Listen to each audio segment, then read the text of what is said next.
What if I told you that much of what you believe about friendship is an illusion carefully crafted by your unconscious need to belong? What if the people you consider closest to you are merely mirrors of your hidden desires, fears, and unresolved wounds? Carl Jung, one of the most piercing minds of the 20th century, warned us not to blindly trust the roles others play in our lives. According to Jung, the psyche is layered, deceptive, and constantly driven by archetypes, the ones we don't recognize. In this lecture, we are not here to romanticize isolation or glorify paranoia. We are here to expose the shadow in your relationships, the uncomfortable truth that many of the connections we cling to are born out of survival, ego, and unconscious manipulation. Jung did not say this to make us fearful, but to make us free. Because once you understand the psychological mechanics behind human attachment, you stop depending on people for your sense of self. You stop calling everyone a friend, and you finally start becoming one to yourself. Carl Jung once said, "Until you make the unconscious conscious, it will direct your life and you will call it fate." This principle does not just apply to our inner wounds or personal development, it applies deeply to the connections we call friendships. Most of us were never taught to look beneath the surface of our relationships. We assume that someone's closeness means trust, and that mutual laughter or shared pain is enough to label a bond as pure. But Jung's exploration of the psyche shows us that beneath every connection lies a shadow, an unseen force that shapes how and why we attach ourselves to others. The shadow is the part of ourselves we repress, the fears, insecurities, pride, and judgments we don't want to admit we carry, and often, it is this very shadow that seeks companionship, not our higher self. Friendship, as we often define it, is rarely a meeting of two whole individuals. It's more often an alliance between two people who unconsciously agree to play certain roles in each other's lives. One may play the rescuer while the other plays the victim. One may offer validation while the other offers admiration. These roles aren't spoken out loud, but they form the fabric of the relationship. Jung warned us that unless we become aware of the psychological motives that bring people together, we will continue to be deceived by appearances. The friend you think you love may actually represent a part of yourself you've never healed. Maybe they mirror your fear of abandonment. Maybe they embody your need for approval. Maybe their chaos makes your own life seem more orderly. We don't often ask these questions because we've romanticized friendship so much that any analysis feels like betrayal. But Jung didn't believe in illusions, he believed in truth, no matter how uncomfortable it felt. The danger of not confronting the shadow in friendship is that we start to believe we know people. We think they are loyal because they've always been around. We assume they are safe because they understand our pain. But the shadow doesn't care about time or shared memories. The shadow is selfish. It seeks to protect itself, not to build genuine connection. That's why people change, why relationships suddenly fracture, why betrayal feels like it came out of nowhere. It didn't. It was there, buried under years of unspoken needs, misunderstood roles, and ignored warning signs. Jung's work teaches us that everyone carries a mask, a persona, and that most friendships exist between these masks, not between authentic selves. So what we often call love or loyalty may just be compatibility between wounds. Jung believed that in every relationship, there's a dynamic of unconscious projection. We don't see the person as they are, we see them through the lens of our own psyche. We see what we want to see, what we fear to see, or what we need to see. This is especially true in friendships. If you feel insecure, you may befriend someone who constantly praises you. If you feel lost, you may cling to someone who always appears confident. But these aren't necessarily friendships, they're coping mechanisms wearing the costume of connection. This is why many friendships dissolve. When one person begins to heal, when you no longer need the validation or the distraction, the foundation cracks. Because it wasn't built on mutual awareness, it was built on mutual unconsciousness. That's the shadow in friendship. And Jung's warning was clear. If you don't uncover it, you will mistake attachment for love and performance for sincerity. The uncomfortable truth is that some friendships survive only because both parties avoid truth. They avoid conflict, honesty, boundaries, and inner growth. They remain surface level to maintain comfort. But Jung didn't believe in comfort that came at the expense of truth. He believed in transformation, and transformation often begins with losing what once felt safe. Many people surround themselves with friends to escape loneliness, not realizing that loneliness is often the birthplace of self-awareness. So we build relationships from fear instead of freedom, and then wonder why they feel hollow. The shadow doesn't want you to question your relationships. It wants you to keep pretending, to keep labeling, to keep trusting blindly.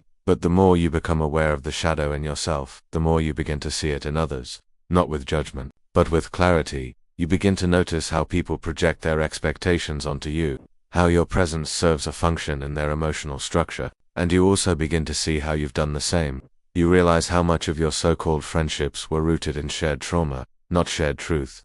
How much was built on avoidance rather than authenticity. Jung teaches that the only way to have a truly conscious relationship is to confront the unconscious first, and that means examining your own motives. Why do you call this person your friend? What do you get from them that you're afraid to find within yourself? Where do you bend your truth to keep their company? These aren't easy questions, but they are necessary ones if you seek more than emotional contracts disguised as companionship. Because until you understand the shadow in friendship, you will continue to attract relationships that feel familiar, but not fulfilling. You'll continue to mistake emotional dependency for love. You'll continue to call someone your friend simply because they've never walked away even if their presence is rooted in need, not in depth.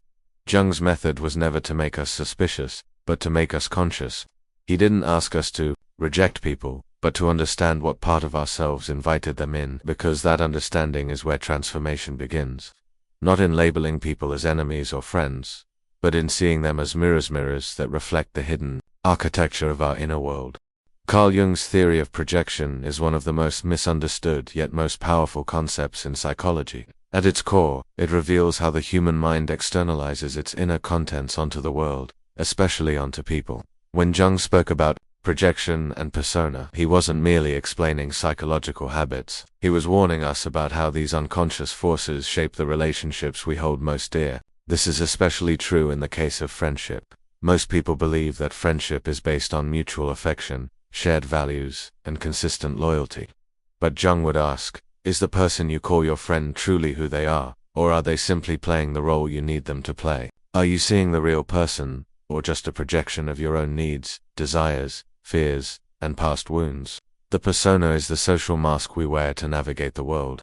It's not fake in the theatrical sense, but it is strategically constructed. To gain acceptance and avoid rejection, we use it to appear confident when we feel insecure, to seem agreeable when we're full of resentment, to look successful when we feel like we're falling apart. The problem is, most relationships form between personas, not authentic selves. You meet someone, you bond, you connect, but you're not bonding soul to soul, you're bonding mask to mask. And because the persona is shaped by culture, upbringing, and survival instincts, it rarely reflects the depth of who we actually are. This means that most of our friendships are at their foundation built on incomplete representations of self. Projection enters the picture when we take disowned parts of ourselves, our hidden motives, suppressed emotions, unresolved pain, and unconsciously assign them to others. This happens frequently in friendships. You may project your need for protection onto someone and suddenly they become your safe place. Or you project your own feelings of inadequacy and start believing your friend is secretly judging you, even if they're not. Jung taught that the psyche does this because it can't deal with seeing the truth directly. It is far easier to see someone else as controlling than to admit that you are deeply afraid of losing control. It's more convenient to call someone disloyal than to confront your own fear of being abandoned. So we create narratives around people and call it reality. This is projection, and when two people engage in it simultaneously, the result is a relationship where neither person truly sees the other. They see reflections, not individuals. The tragedy here is not just that projection distorts how we view others, it also distorts how we allow ourselves to be seen. We cling to the persona because it works. It gets us love, attention, approval. But in doing so, we build friendships that only reach as far as our masks can stretch. We avoid vulnerability. We suppress uncomfortable truths. We fear that if we show the depth of our shadow, our sadness, our envy, our selfishness, the other person will leave. So we maintain the performance. We laugh at the right moments, agree with things we don't believe, hold back insights that might challenge the comfort of the connection. Over time, these seemingly small compromises hollow out the foundation of the relationship. It may still look like friendship on the outside, but internally, it becomes a theater of mutual appeasement. This is what Jung warned us about. Not that people are evil or untrustworthy by nature, but that we are all susceptible to living unconsciously. And in that unconscious state, we use relationships not for truth, but for comfort. We choose people who validate our mask instead of challenge our growth. We surround ourselves with those who won't confront our shadow, because doing so might force us to evolve. But authentic friendship, if it's to exist at all, must be born not from persona and projection, but from individuation.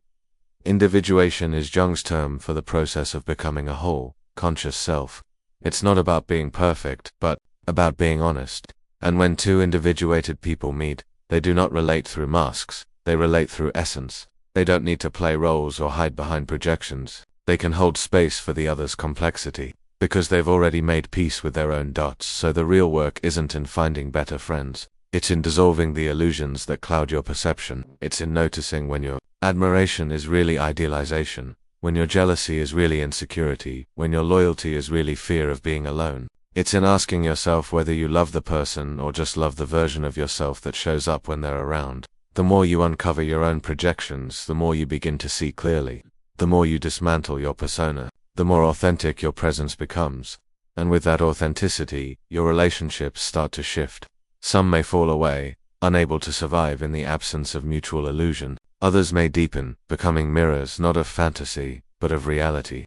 Because when projection fades, and persona is set aside, what remains is a space where real friendship can finally breathe.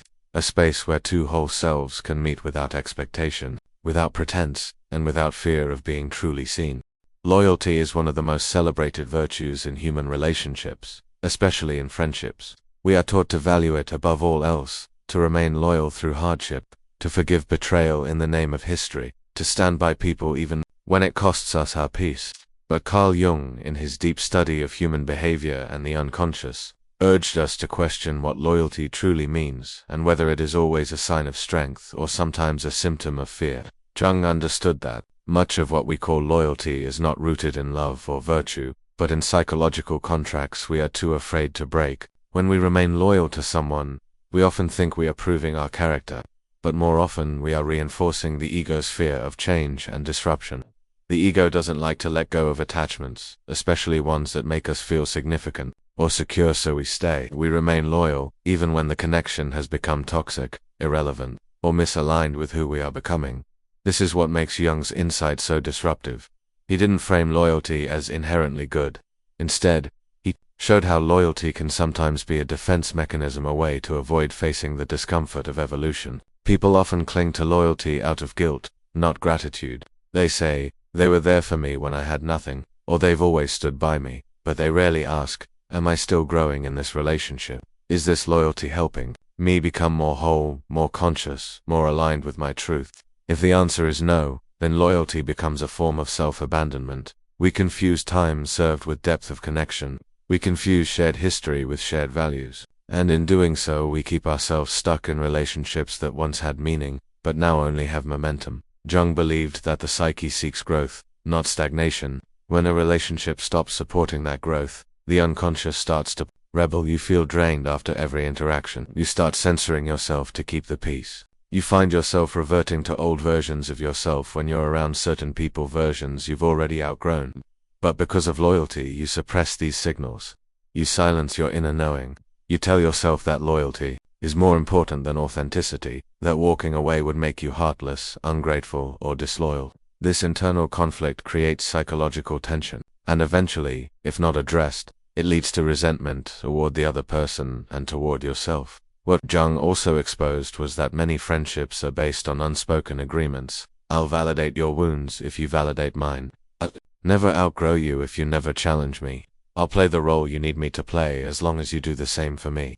These agreements are often mistaken for loyalty, but what they actually represent is mutual avoidance. The loyalty isn't to the person, it's to the pattern. The moment one person begins to break the pattern by healing, setting boundaries, or seeking higher consciousness, the other feels threatened, not because they are malicious, but because the agreement is being violated. And when the agreement is violated, the illusion of loyalty collapses. This is why so many friendships end not with a fight, but with distance. One person grows and the other feels abandoned, not realizing that what's being left behind isn't them, it's the version of the relationship that no longer serves the soul. Jung warned that blind loyalty can keep us from individuation, process of becoming a fully realized self.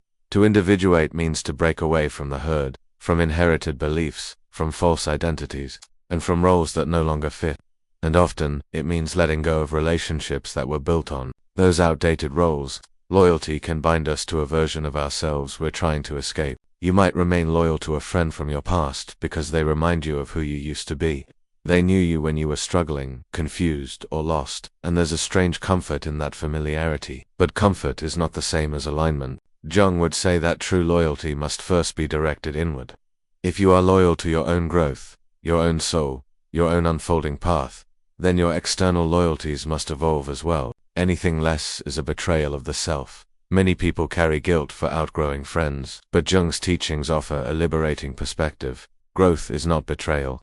Refusing to dim your light to maintain a bond is not disloyal, it's necessary. The friendships that are meant to endure will adapt and deepen as you grow. They won't require you to shrink or so, but those that were built on your wounds will begin to crumble when healing takes place.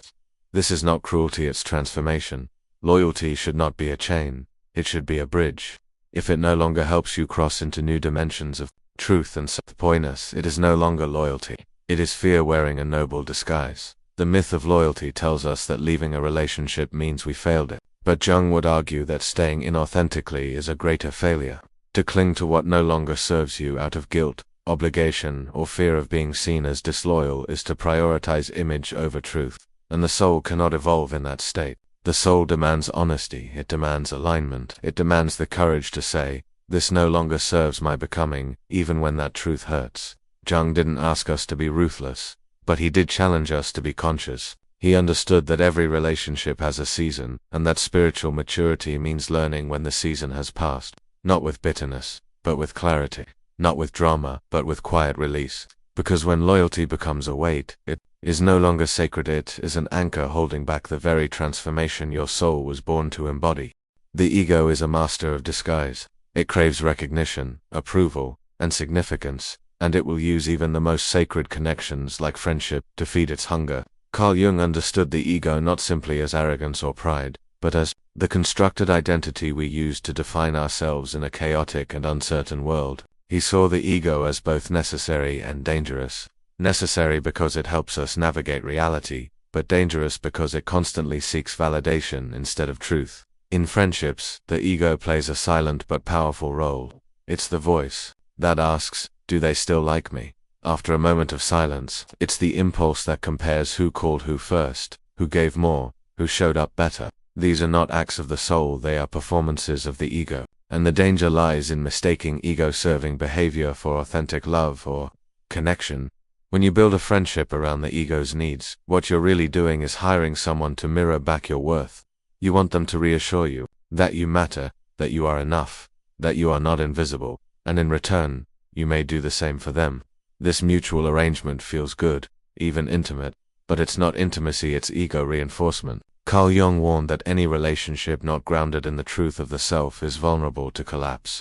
And the truth is that many friendships survive not because of deep love or understanding, but because both egos are getting fed. You praise them when they feel low, they uplift you when you're down. But if either person steps out of this exchange, they no longer need the validation or start expressing a new version of themselves. The foundation starts to crack.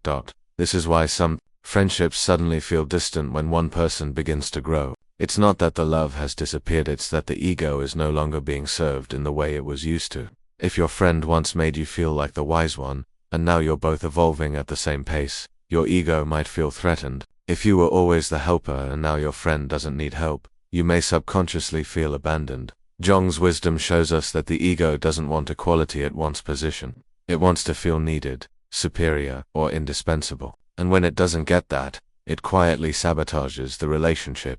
It tells you they've changed, that they're selfish now, that they don't value you. But the deeper truth might be that your ego simply doesn't know how to exist in a relationship where it's not being constantly fed.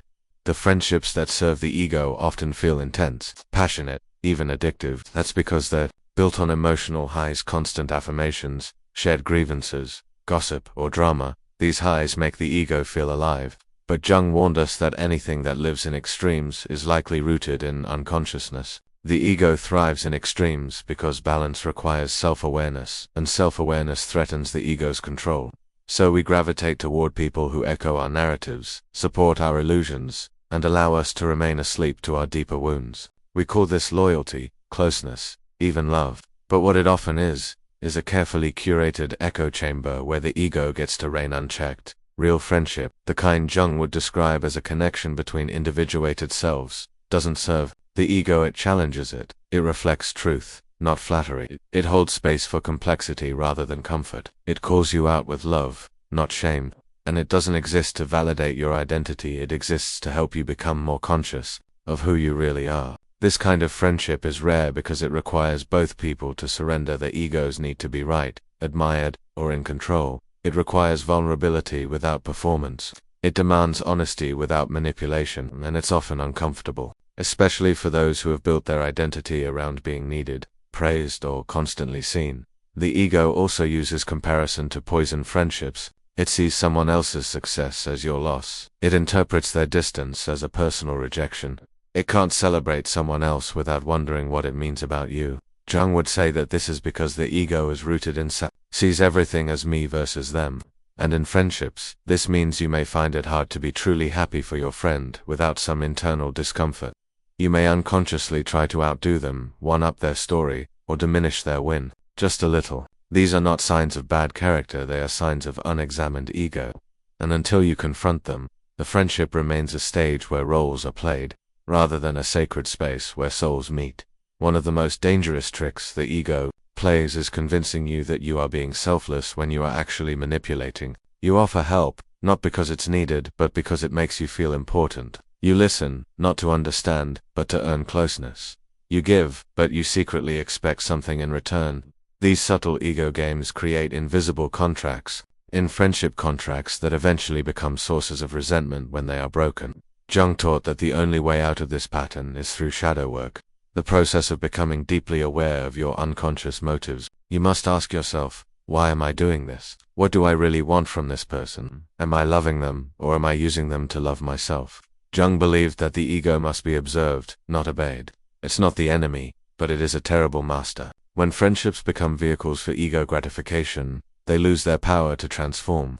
They become fragile, competitive, and conditional. But when both people begin to see the ego for what it is, a storyteller, a protector, a mask, they create space for something deeper to emerge. A connection not based on who they pretend to be, but on who they are willing to become. Carl Jung often emphasized the importance of solitude as a necessary condition for the development of the self. In a world driven by constant connection, external validation, and the fear of being alone, this concept feels radical, even threatening. Yet Jung warned that, without embracing solitude, the individual remains fragmented, perpetually seeking wholeness in others and never fully encountering the depths of their own soul. Most people mistake loneliness for emptiness and assume it must be filled with companionship. But Jung saw solitude as sacred, a place where the ego dissolves and the true self begins to emerge. He believed that the path to individuation, to becoming psychologically whole, could not be walked in the company of the crowd. It required withdrawal, introspection, and the courage to stand alone. Many friendships are formed not from mutual awareness, but from mutual need, a need to be seen, to be understood, to be rescued from silence. People seek out others to distract from their internal chaos, hoping that in conversation, affection, or shared activity, they can escape the discomfort of their own presence. But Jung knew that until a person confronts the silence within, they will use others as noise to drown it out. Solitude isn't the absence of love, it's the removal of dependency. It's the place where you learn to be your own witness, to validate your own thoughts, to hold your own pain. In solitude, you realize that the relationships you once clung to for survival were often barriers to your becoming. They served the old version of you, not the evolving one, and the moment you begin to feel whole without them, the dynamic shifts. Jung observed that most people fear solitude not because they dislike being alone, but because they fear what will surface in the stillness. The shadow comes forward when there is no one else to distract it. Old wounds, unmet needs, suppressed memories, they all rise. And this rising is essential. If you do not confront your own shadow in solitude, you will project it onto others in relationship. You will call someone toxic when they simply reflect your unacknowledged anger. You will feel betrayed when they stop meeting needs you never communicated. You will think they've changed, when it's actually you who never saw them clearly. In the first place, solitude removes the filters. It teaches you how to see. And once you learn to see clearly, you realize that many of your connections were built on illusions, designed to protect you from your own self. The culture we live in worships connection but rarely teaches discernment. It praises having many friends, a large network, constant contact, but Jung would ask, what is the quality of those connections? Are they born from consciousness or compulsion? Are you choosing people from your wholeness or your wounds? When you haven't experienced solitude, you don't know how to answer that. You assume connection is always better than solitude, and in doing so, you sacrifice depth for company. Jung believed that until you can sit in silence without anxiety, you will always carry that anxiety into your relationships. You will make others responsible for your peace, and when they fail to deliver it, you'll call it incompatibility. But it's not incompatibility, it's codependency, disguised as friendship. Solitude exposes your unmet needs, but it also teaches you how to meet them. It shows you that peace is not something you receive, it's something you return to. That validation is not something you must chase, it's something you learn to embody. And from that space, you begin to desire different connections. You no longer want friendships that merely entertain or affirm you. You want ones that challenge you, stretch you, reflect you. You want people who are also walking the path of individuation, not those who fear the silence so much that they need constant distraction. Jung knew that the highest form of friendship is not found in dependency but in mutual freedom. Two whole individuals, not needing each other to feel complete, but choosing each other from that very completeness. When you experience solitude deeply, you begin to see how many of your friendships were driven by your own avoidance. You begin to realize how much of your personality was shaped by the people you surrounded yourself with. You weren't becoming yourself, you were becoming acceptable to others. But solitude dismantles that need. It reintroduces you to yourself. It asks you to remember the parts of you that you gave up to be liked, the truths you silenced to be understood, the boundaries you erased to belong. Jung called this the confrontation with the self, and it is one of the most transformative experiences in the human journey. It is also one of the loneliest, because to truly find yourself, you often have to lose the people who only knew the version of you that was afraid to be alone. Solitude teaches you how to stand in your own energy without collapsing. It gives you the strength to walk away from connections that drain you, to say no without guilt, to disappoint others without abandoning yourself. It's not about becoming cold or detached, it's about becoming grounded. Jung never said solitude would be easy. He said it would be necessary. Necessary because the self does not emerge in a crowd. It emerges in the stillness after the crowd has left. And once that self begins to rise, you no longer seek friendship out of emptiness, you seek it out of overflow. You don't attach to people to feel whole, you meet them as a whole self-seeking truth, not refuge. Carl Jung's entire psychological philosophy points toward one ultimate goal: individuation, the process of becoming your true whole self by integrating all aspects of the psyche, including the unconscious. In the context of relationships, and especially friendship, Jung's teachings suggest that authentic connection is only possible after this inner integration begins. The world tells you to find the right people, to surround yourself with good friends, to seek out those who understand you, but Jung would challenge that order. He would say, first, become someone you yourself can understand. Before seeking a loyal friend, become loyal to your own soul. Before you try to be seen, see yourself. The tragedy is that many people enter relationships hoping someone else will give them what they haven't yet given themselves: security, validation, compassion, direction. And because of this, the connection becomes a transaction rather than a transformation. You can only connect with others to the degree that you have connected with yourself. If you don't know who you are, every relationship becomes a stage for pretending. You act based on what you believe they want. You measure your worth based on how they respond. You sacrifice authenticity for belonging. Jung knew this cycle well. He saw that people who had not undergone individuation were highly suggestible. They would lose themselves in the identities, moods, and needs of others. This kind of psychological enmeshment is mistaken for intimacy, but it is actually avoidance. Avoidance of the self. You call someone your best friend, but you cannot have a hard conversation with them. You see them as a soulmate, but you cannot reveal your shadow to them. These are signs that the connection, however warm or familiar, has not reached a level of authenticity Jung believed was essential for true friendship. Becoming your own friend is not a metaphor, it is an act of psychological necessity. It means sitting with your own thoughts without judgment, holding your own emotions without escape, being honest with yourself about your insecurities, ambitions, and contradictions. Jung believed that this inner honesty, this ability to confront and embrace the full spectrum of your being, is what makes authentic relationship possible. Otherwise, you simply carry your projections from one person to the next.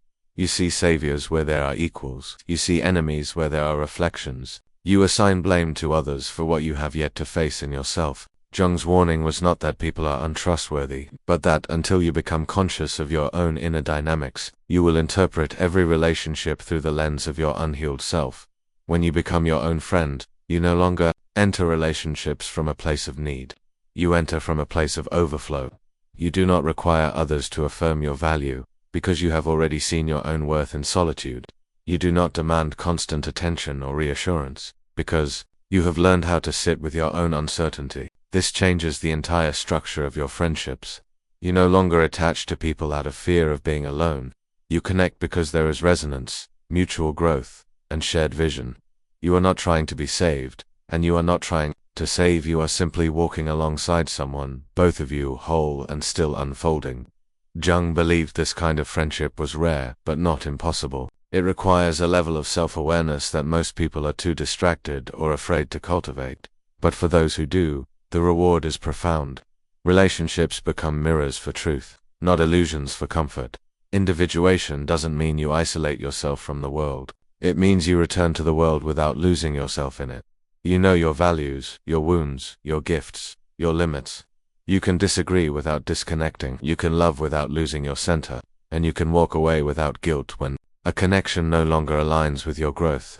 Jung taught that love without consciousness is chaos. It may feel passionate, even euphoric, but it often leads to disappointment, confusion, and betrayal. That's because it is not anchored in truth, it's anchored in projection. But when love, or friendship, is built on consciousness, it becomes a sacred ground, a space where both people are free to be who they are, not who they are expected to be. This is why Jung emphasized the importance of becoming inwardly whole before attempting to merge with another. It is only through inner alignment that you gain the capacity to truly see another as they are, not as an extension of yourself, not as a cure for your loneliness, not as a filler for your silence, but as a unique and evolving soul.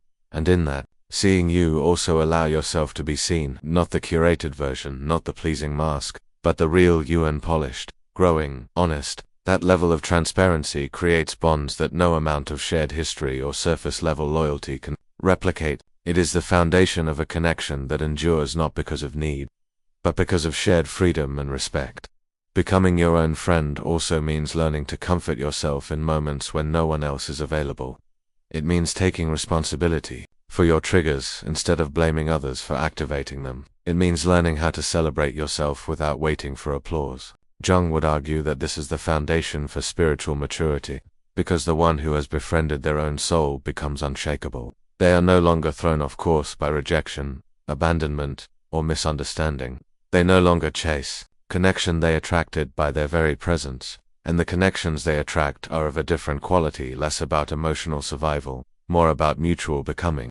This is not isolation, it is liberation. It is the capacity to relate, without clinging to care, without controlling, to love without losing the self.